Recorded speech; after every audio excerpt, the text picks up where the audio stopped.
One of the designs that I like to add to my Patriotic Owl is a top hat. We created a simple design that we could use for auto-digitizing. So let's get started. Click on Insert Artwork. I will select the hat. Click Open.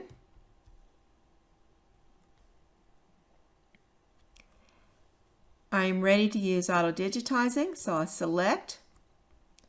I will use auto-digitize instantly the first time to see what it does. We'll zoom in. Did a pretty good job. Except I really do not want this black line going around the top.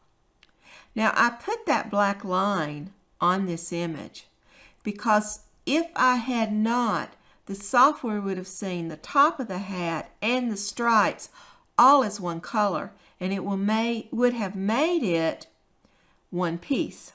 With us going in and putting a black line here, knowing that I'm not going to stitch this line, then it will separate these into different sections. Okay, so I will go resequence first of all, and I will take that black and I'll delete it. Now the other thing that you want to see here is that if I turn my picture off, press the letter D, that there are no stitches where the white was. That is because the background is white and it does not stitch the background. Therefore, it does not stitch the background color. Therefore, the pieces of this design that it didn't stitch are white also. That's not a problem. I can go back to my click to fill, click on it, click on my image. It will open it up. It needs to process it. I know that I have 3 colors, so I put in 3, press tab to apply it. That's what I want. Sorry, I have 4 colors in this one. I have the black.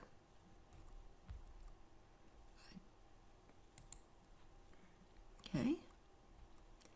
Remember your grid. When you're in click to fill, whatever is shown with the grid is the piece that will fill.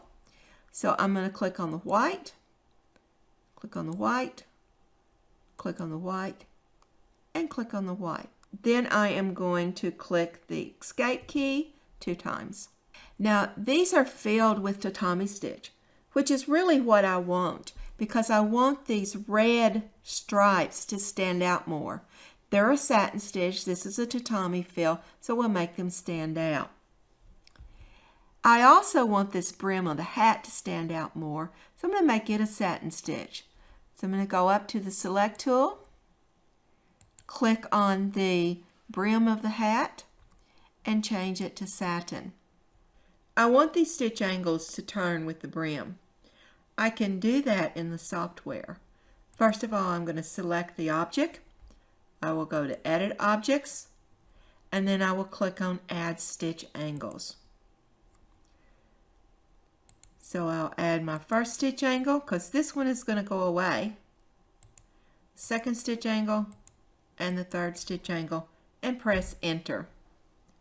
Press your Escape key, and you will see that it is now turning. The next thing that I want to look at is the color order and stitching order. Well, I see that it's stitching the blue first, which I really want the brim to stitch last to give it a bit of dimension. I said that I wanted the white to be flatter than the red, so I'm going to stitch the white first. So now it will stitch white, red, and blue, exactly like I want it. Let's save it. Save to EMB and export to your machine file.